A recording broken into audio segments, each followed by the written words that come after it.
Wow. Thank you so much, and good night. Thank you, Ron. That was really nice. I've been an astronomer. This is what we look like, except for the shirt. You know, astronomers don't generally wear these, but I do because I bring everybody into the discussion, right? So, yeah. Well, I don't know about that. It just makes it like we pretend we're smart. Okay. I have used almost every one of these equations at one time or another. And I actually found myself referring to my other shirt. It's black and white. You probably saw me with it. And I was thinking, trying to find a particular equation. I said, oh, I know it's on one of my shirts. And I got it. And I'm looking, oh, that's the one. Oh my gosh, yes, a trigonometric identity. I needed that one. I didn't want to look it up on Gemini or ChatGPT to figure out what. So I said, okay, that's what I got. And I did a calculation. I had to do a calculation on something because I'm a nerd. I'm a geek. I have no life. So, did I say that? Yeah. So anyway, today's talk, I know, as somebody said, save the best for last. Okay, then that must mean that's more be after me, okay? But one of the things that was fascinating to me is in astronomy, when I got my degree in astronomy, I had an argument with the director of my observatory, okay? Fantastic guy, passed away, unfortunately, but I said to him, Art, I think it's a populated universe, right? It's a populated universe. That became the title of a future book. That's how much it influenced me. And he said, why? I said, well, we're carbon-based. Carbon is the fourth most abundant element in the universe, all right? Third most abundant is oxygen. There's a love affair between carbon and oxygen, and carbon can bond with more things than anything else. So it means that carbon is very flexible. We actually call it the granddaddy of all elements, all right? And every element in your bodies was once made at millions upon millions of degrees Celsius in the heart of a star, okay? Now, when Carl Sagan said it, we are star stuff, right? That was true. And he was one of my favorite astronomers, okay? I grew up with Carl Sagan and, watching his stuff. So the bottom line is that when I started realizing that there was more to this planet and looking up in the sky, I was 9 years old. And it was after a missing time experience. And I began to feel like I had to keep looking over my shoulder when I was outside at night. And I remember, I'll tell you briefly the experience. Who's heard this? Okay. Sorry to go back again. All right, I'm sorry I'll just be quick. Anyway, I was 9, and we were going on a school trip. June, nice morning trip to a pond called Burr Pond, B-U-R-R. Burr Pond in Torrington, Connecticut. That's where I live. Not Torrington, but Terryville, Connecticut. And we went to this pond. I remember getting on the bus with my little bag lunch. I remember sitting down. I was wearing shorts. The seats were made of vinyl, so making the noises, So much fun. And so we get to the pond. I remember getting off the bus with my little bag lunch, going down the step, coming off the bus. And the next thing you know, I'm getting on the bus with my little bag lunch. I'm going, what the heck? I got off the bus and immediately was told, get on the bus. I thought we must have gone to the wrong place. Excuse me. So I get on the bus, and the kids are all bouncing around, jumping around. And I said, where are we going? When are we getting to the pond? You idiot, we've been there all day. Where were you? I didn't see you at all. I don't remember a bit of it. So I got home, put my lunch on the counter. My mother says, why didn't you eat your lunch? When she was mad, that's how it came out. And I said, I don't know. Well, go out and play. I'll call you when dinner's ready. Went out playing in the empty lot next to the house. And while in the empty lot, I began feeling weird. And I collapsed and started having convulsions and seizures. They called the ambulance, took me to the hospital. It wasn't me. I didn't feel like it was me. In the ambulance on the way, I said, can you run the siren? I was nine. And they said, yes, Marky, we're going to run the siren. That was my nickname. Okay. So I get to the hospital. The doctor looks down. On my forehead, I had a bump. And the reason was because during the seizures, I was banging my head on the ground and embedding sand in my forehead. It hurt, but it wasn't really me. I didn't feel it was me. And I'm looking at the ground, I see little red ants running around. Oh, look at the ants. Meanwhile, bang, bang, I'm hitting my head. It wasn't me. I was disassociated. It was really strange. So they say, oh, look, he had a concussion. That's why he had a seizure. No, the seizure caused the concussion. You think I was going to tell him that? No way. I wanted to get home and play. It wasn't me, remember. This wasn't me experiencing it. It was weird. So anyway, when I got home, of course, the nurse was picking out little pebbles from my forehead and dirt. That was the most painful part. If you get burned and you start rubbing it, that hurts even worse. And you go to pull things out, that's even worse. And she would go, no. That was really painful. So anyway, I get home. I got a big bandage on my forehead. Okay, my mother says, you go lay down, but don't fall asleep. The doctor said you can't fall asleep. That was the old days when they thought you can't fall asleep when you have a concussion. Well, anyway, so I sat back and I started to think about what had happened. And it was like the next evening, I went outside, and I went outside like this. I went out. Look at those stars. I knew what stars were, right? Everybody did at that time. We actually had real science classes. I was like, wow.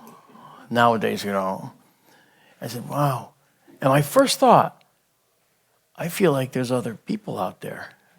And I was a 9-year-old, so I said people in my head, because I didn't even think they'd look different from me. Boy, were we wrong, huh? So I'm looking up there, and I'm thinking, there's got to be life out there. I just sense it. And then I ran in the house, and I said, Ma, Dad, can you buy me a telescope? And they're like, say what? Telescope. I already got one picked out in the catalog. And I showed her a little, I think it was like Sears or something. Okay, Sears catalog, and it was made by a company called Scope. And it was teal green. It was the ugliest thing in the world. Okay, but it was my telescope. And when I got that telescope, I babied it for years and years and years. I used it to look at the moon, looking for people on the moon. I wonder if there's life there. Before I had the knowledge to know there's not. Okay, no, the moon's not hollow. Don't even start.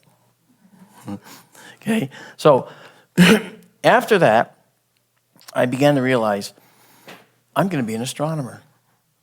I want to know what's out there because I think there's life out there, and I don't know why I felt that. But after that missing time, it was a switch. It's like, now I know there's something out there. I got to find it. You know what I mean? So I ended up, years went by. At first, I was going to go into oceanography. Okay, I've been in the Alvin, the deep submergence Alvin. I knew all the people that found the Titanic. I knew Bob Ballard, blah, blah, blah. And I would actually go up to Woods Hole, which was in Massachusetts, in Woods Hole, Massachusetts, on Cape Cod. And I would go there, and they'd say, oh, hey, I want to tour the Alvin? I'll show you. So they show me around the Alvin. I get in and get out. Really cool.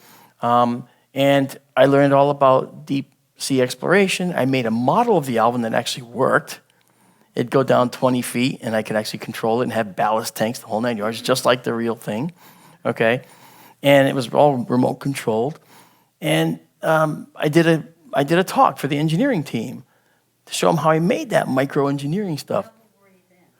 That was 10. No, I'm kidding. No, I was more like 18, 19 at that time.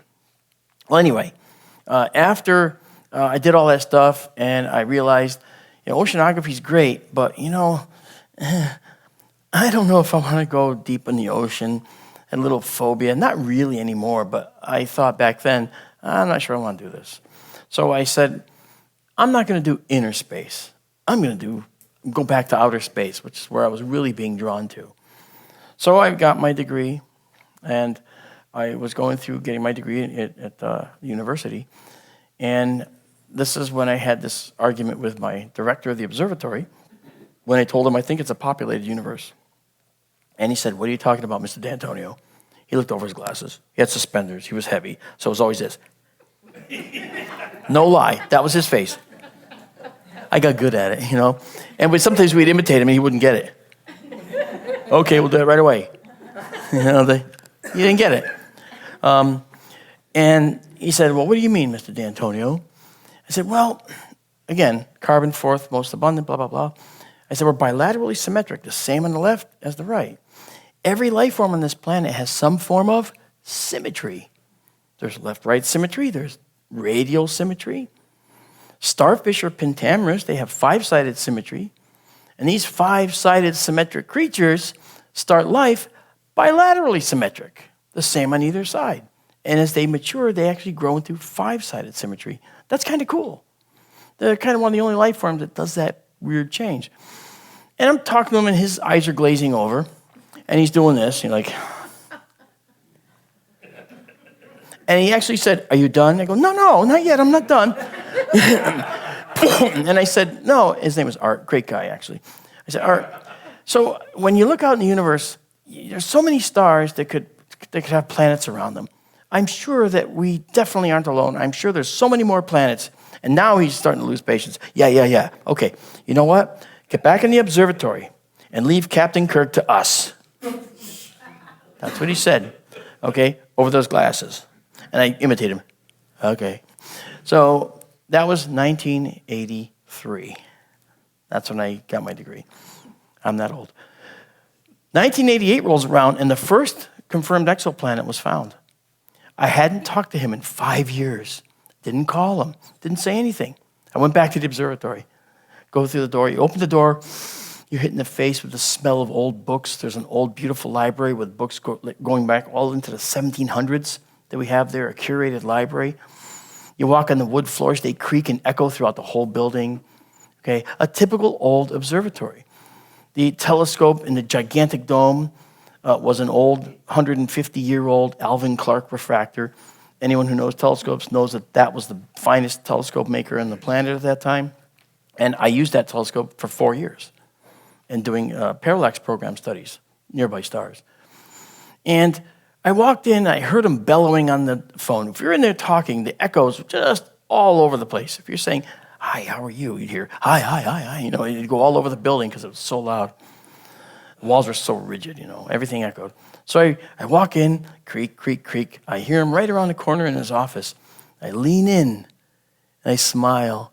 And he has a phone. Remember when we used to talk to each other through U-shaped, those plastic U-shaped tubes? Yeah. He took the phone, went like this, covered, and said, "It was only one planet." 5 years had elapsed. 5.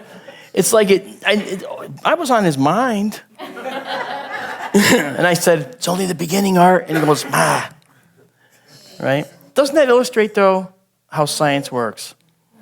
Kicking and screaming, they get dragged into the data.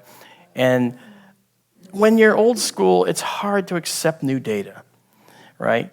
I've always been one of those astronomers that feels that, as an example, today's paranormal could be tomorrow's science. There's cases where that's happened. Okay, who's heard of quantum entanglement? Oh, all right. All right, I'm going to tell you, here's something. Yeah, I know, right? Let me tell you something, or ask you something. How many of you have thought of a friend you haven't talked to in 10 years and the phone rings and it's them? Raise your hands. Look at it, all the hands. Science wants you to believe that's a coincidence. It's not a coincidence. It's quantum entanglement, but at the brainular level. I made that word up, brainular level. Our brains are all capable of interacting and networking with each other in ways we have yet to understand. We call that, well, clairvoyance. We call that, ES.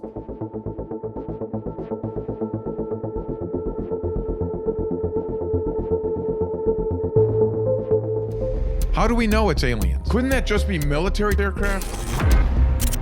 They now believe there's one planet for every star in the universe. There are already 8.4 billion artificial intelligence systems. Who could have built that 10,000 years ago? Where did you find the source for that? Could AI truly become sentient? For a unique, in-depth, and rational look at these topics with the world's leading experts, check out Beyond Contact on the iHeartRadio app or wherever you get your podcasts. Find us at contactinthedesert.com.